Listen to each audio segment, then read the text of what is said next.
The genre of epic is speculated to be as old as writing, a rhyming oral tradition that recounted the adventure of heroic protagonists undergoing a great ordeal. Bards and authors invoke muses to tell the tales of characters slaying armies, blinding monsters, or even overcoming one's own fear of death. Whether your hero is Arjuna, Gilgamesh, or in our case Odysseus, you can expect the ordeal that they surmount to be one of grand proportion. Keeping with our examination of the great works of classical civilization, we compile a list of philosophical expositions on the works of Homer. I'm Heraclitus, happy to provide a primer on the most resilient myths in the literary canon.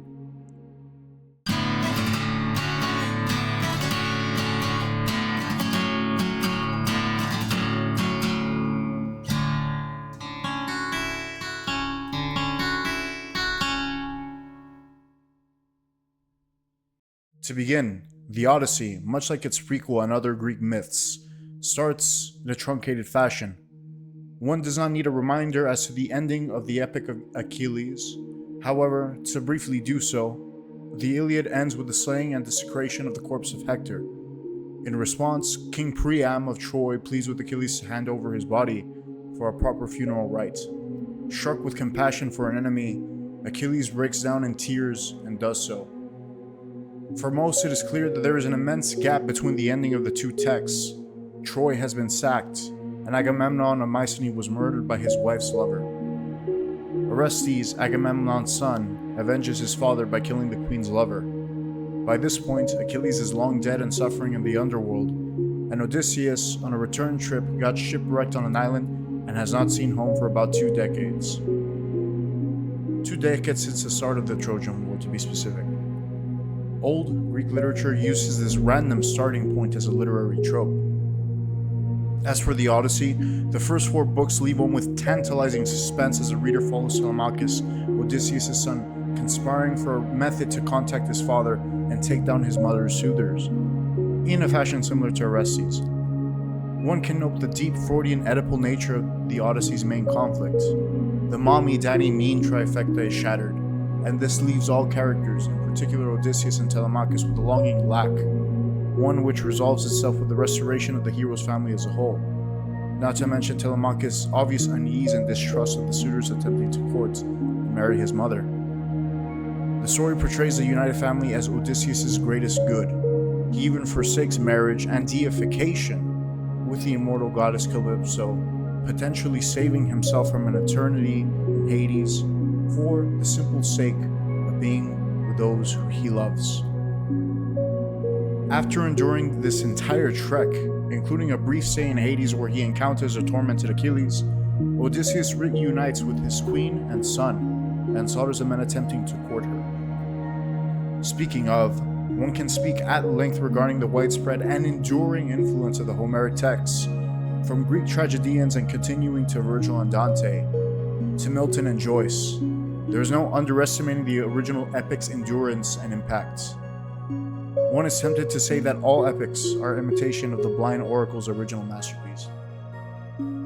Leaving aside the tomes of literary criticism on Homer, one would be wise to see the author's influence on ancient philosophy. Indeed, such a question illuminates the text's deep impact in the hearts and minds of the philosophers of antiquity, even today, to us moderns. Thus, the focus here will be how the 2 immortal poems, the Iliad and the Odyssey, generated commentaries from thinkers commonly regarded as canonical in Europe and beyond. Scholar Maria Tilk writes on how important Homer has been to standardize education from ancient times to current times. To quote, in the 6th century BC, Pisistratos, the ruler of Athens, formed a special committee to write down Homer's poems, the Iliad and the Odyssey, and they were already well known and popular amongst the people. These were to be performed in ceremonies, particularly to honor the goddess Athena. Contemporary Greeks considered the 2 poems not only as well-loved sagas, but also as a concentrate of Greek culture and wisdom. They constituted the basic education for all Greeks. With reason, Plato called Homer the teacher of all of Greece. The same author describes a tendency to use Homer in religious ceremonies for moral education and for guiding their rhetorical training, including their poetics, what we would not call artistic and literary theory. That said, it is wise to take a look at what some of the philosophers of antiquity had to say with regards to the writings of Homer. Beginning with Heraclitus, yours truly, one finds nothing but contempt for the blind bard. Moral criticism of the Greek gods is quite common among Greek philosophers. However, Heraclitus is adamant that Homer should be expelled from the performative contests and flogged. Such a violent rejection was immensely risky, as Heraclitus could have been seen as committing the crime of blasphemy, this being the same crime that Socrates was executed for. The fact that these words were recorded and survived the test of time shows the immense courage of Heraclitus in standing against the dogmas of his time. We learn from surviving fragments, Heraclitus maintained the existence of one god named Wisdom, Sophia, who was willing but reluctant to be called by the name Zeus. Professor Jason Giorgiani deduces that this single god is flattered that lowly mortals adore this divine order, but is insulted that they would be attributed to a known sadist like Zeus. Such an iconoclastic attitude will be carried on by figures extending to Plato. Another well-known Greek philosopher and poet, Xenophanes, shared a similar contrarian attitude regarding the epics in question. Homer and Hesiod have attributed to the gods all sorts of things which are matters of reproach and censure among men: thief, adultery, and mutual deception. One is reminded of the sexual predation seen in the Iliad among both mortals and deities, the scheming of figures such as Odysseus, and the utter pillaging from the Achaeans. The monotheism expressed by Heraclitus is present in the lines of Xenophanes. He exclaims the greatness and ineffability of such a god and denies the anthropomorphism of the original storyteller Homer. Xenophanes is quoted as saying, "The Ethiopians say their gods are snub-nosed and black, Thracians that they are pale and red-haired." The projection of human traits and cultural expressions are common to atheistic counter-apologetics today, and evidently in ancient Greece as well.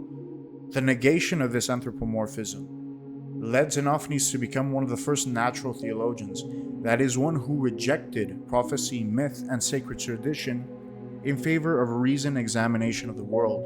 Specifically, he wished to make deductions about the nature of God by looking at natural forces and phenomena. This project will be elaborated on greatly by Aristotle, and even to a great extent in the Christian scholastic tradition. Plato himself is an immense critic of the portrayal of the gods in Homer's fiction, yet at times he is even more radical in his utter rejection of poetry in places such as the Republic. He claims that the poet should be outright censored and banned, or at the very least edited and redacted. Plato is clear: Homer is no good. The ideal city should rewrite the text to show the gods as just and truthful. They should eschew the idea of torment in Hades so as to not scare soldiers. Plato fears that susceptible youth will idolize and imitate the wrong example. Nothing worse can take place in Greek society than to have life imitating the art of Homer. Plato states, "Then we must not listen to Homer or to any other poet who is guilty of this folly, and we must forbid it in our state, lest our guardians be brought up amid images of evil, as in a pasture of poisonous herbs." Socrates in the Ion says that Homer spoke of many arts, but like all poets, rhetoricians, and sophists, had no real knowledge of any of them. But he could imitate them well. This mimetic tendency was not only false but harmful, because one is not only deceived, but gets a false impression that they are wise. Amusingly, Plato is even willing to ban certain scales and modes of music that would excite the passions in the soul: anger, euphoria, lust, as these passions distract one from the art of philosophy and can get one enslaved by their emotions and appetites. He is a real killjoy. Plato is a real killjoy in this respect, and such a celebration of the bland rationalistic life will be taken to task by figures such as Nietzsche. Aristotle, by contrast, acknowledges the character's moral flaws, but observes that this is an imitation, a mimesis of tropes that could be seen in Homer's society, that is, in the late Bronze Age. to even Aristotle's own time in the 4th century BCE, when the philosopher commented on his poems. Aristotle sees Homer as the greatest epic poet. He states, "Homer is clearly the best and first of poets, for he alone has combined the qualities of greatness, beauty, and universality." On the other hand, Aristotle acknowledges that the protagonists of both epics are not totally depraved, but that they exhibit many practical virtues. In Poetics, Aristotle affirms that Homer depicts both base and noble. He does not wish to moralize, but rather to teach, by the various examples seen in the text. Here, we see a sharp deviation from Plato's outright disgust. For Aristotle, the art imitates life. Achilles imitates a strong, wrathful warrior who lets his passions gain control over him. Odysseus imitates a sly, scheming general who must use wit and will to get his way. And even the harsh fatalism surrounding Achilles' death can be seen as nature's cruel and arbitrary tendency to kill without impunity, even in the case of the beloved and powerful protagonist. Finally, according to Aristotle, you can condemn Homer for many things, but being a great poet is not one of them. The proof is that the philosopher showed that the tragedians who follow Homer owe everything to him, including the basic principles of tragedy. I would be remiss not to mention Aristotle's comparison of the genre of epic and tragedy. Clearly, he does see the former to give rise to the latter, as we've seen. However, the philosopher prefers the tragic over epic. The reasons for this are many, but we begin due to its concentrated and effective shorter time frame. You can pack a greater amount of powerful events in an even shorter degree of time with the tragic arts, and reach a more powerful catharsis. Catharsis is an element achieved when the audience witnesses the virtuous hero suffering the ordeal that he needs to suffer, and this is something that is essential to the genre of tragedy. Following the importance of character, tragedy integrates plot, character, and emotion in an immensely precise way, whereas epic has the capacity to focus more on world building or the juggling of multiple characters and events. The spectacle of theater and music also adds to the power behind tragic art.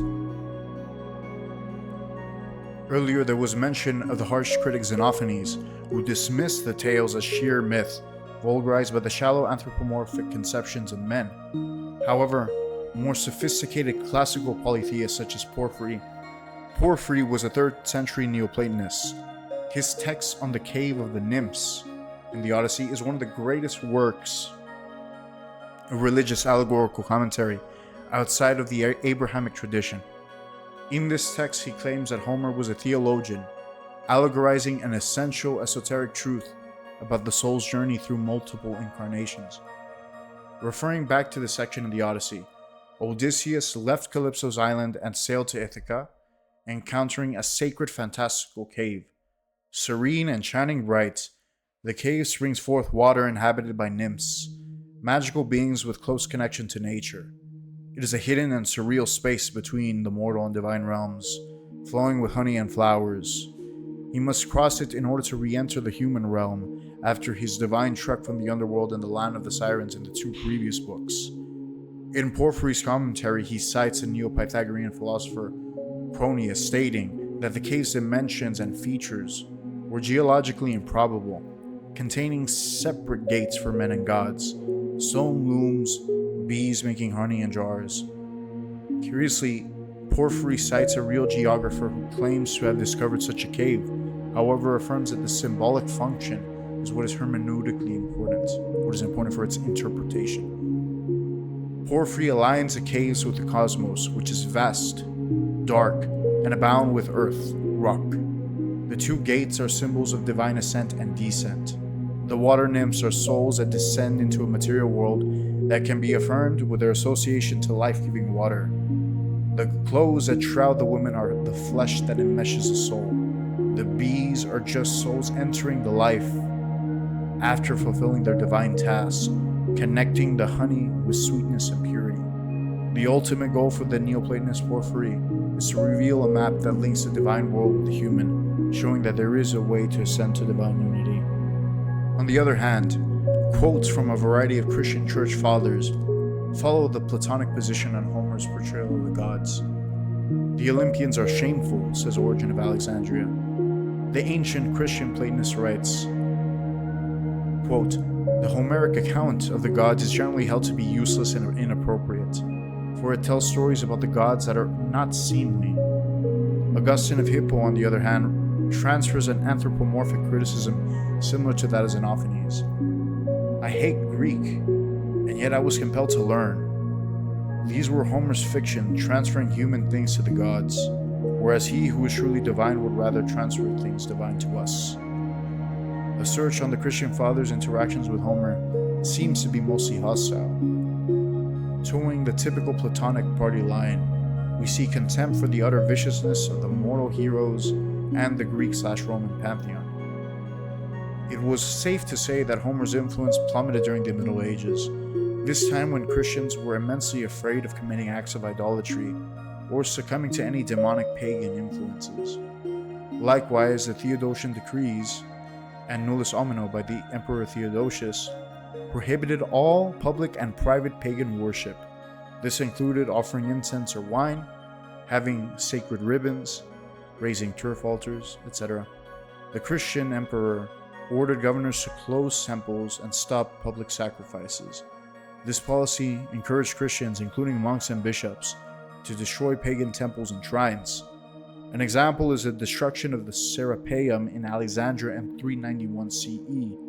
Such an anti-pagan sentiment was sure to spell doom for the Greek and Roman mythical tradition, if be for a short time. In summation, opinions from early thinkers on the Iliad and the Odyssey range from outright contempt, as seen with the Platonic and Christian school, to sincere appreciation of realism in thinkers such as Aristotle, and even further mystical interpretation of the myths by other Neoplatonic thinkers. Those against the blind oracle were scandalized by vicious activity among the heroes and divine pantheon, and were further terrified that the populace would uncritically imitate what they heard in epic performances. Such a craze is closely reminiscent to conservative critiques of violence in today's film and music, citing a tendency of the easily influenced youth's tendency to adopt violent behavior from what they listen to and watch. On the other pole, Porphyry elegantly created a wholesome narrative off of one of the most baffling chapters in the Odyssey. He extrapolated a system of reincarnation and divine ascent through the analysis of the Cavern of the Nymphs. However, in between the two extremes, we see Aristotle's appreciation for the realism of the Homeric characters in their ventures and interactions. The philosopher noted that such characters' vice and temper was not an ideal, but a realistic depiction of the world in its time. Whatever your opinion, Homer endures, and we see that the reactions against him reflect an enduring human capacity to be impacted by myth.